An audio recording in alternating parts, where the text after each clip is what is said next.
господа, особено ми е приятно да ви кажа добър вечер и добре дошли на това прекрасно място.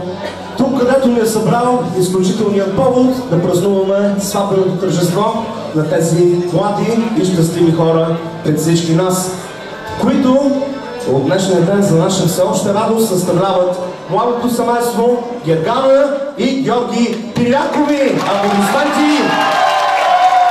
Аплодисменти за нашите прекрасни младоженци!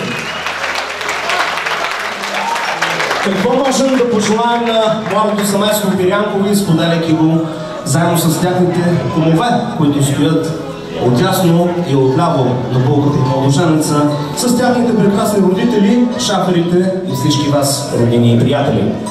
Нека пожелаем на Гергана и Георги много здраве, много щастие, дълъг, лек и щастлив семейен съвместен живот. Тези безценни думи и пожелания ще ги отправяме по време на цялото сватбено тържество. Вярвам, че ще сътворим един истински сватбен купон с много танци, много настроение и на здравица. Да пожелаем на нашите младоженци децата и детския смях в най-скоро време да стоплят и угласят тяхното семейно отличие. Тези искрени думи и пожелания отново с аплодисментите са към вас, Гери и Жоро. А за да открием сватбата по традиционният начин, всички ние сме чували, че кумова дума назад не се връща, пред кум вода се не гази. Затова ще дадем микрофона на Христо да дигне първият в този на здравица.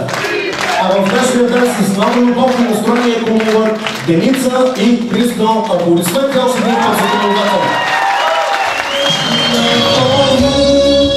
Една песна пееща се само и само за любов, само и само за красиви и нежни мигове в живота, такива каквито всички ние ги пожелаваме на Гери и Жоро. Песента, с която младото семейство Пирянкови избраха да открият своят сватбен танци на щастливия за тях сватбен ден и дата.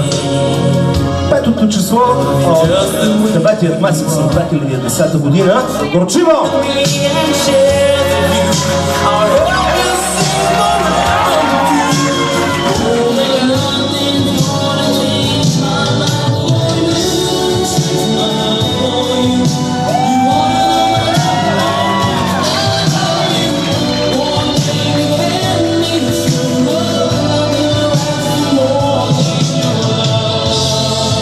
Поглеждането към сватбената маса, там са най-важните свидетели на това красиво сватбено тържество.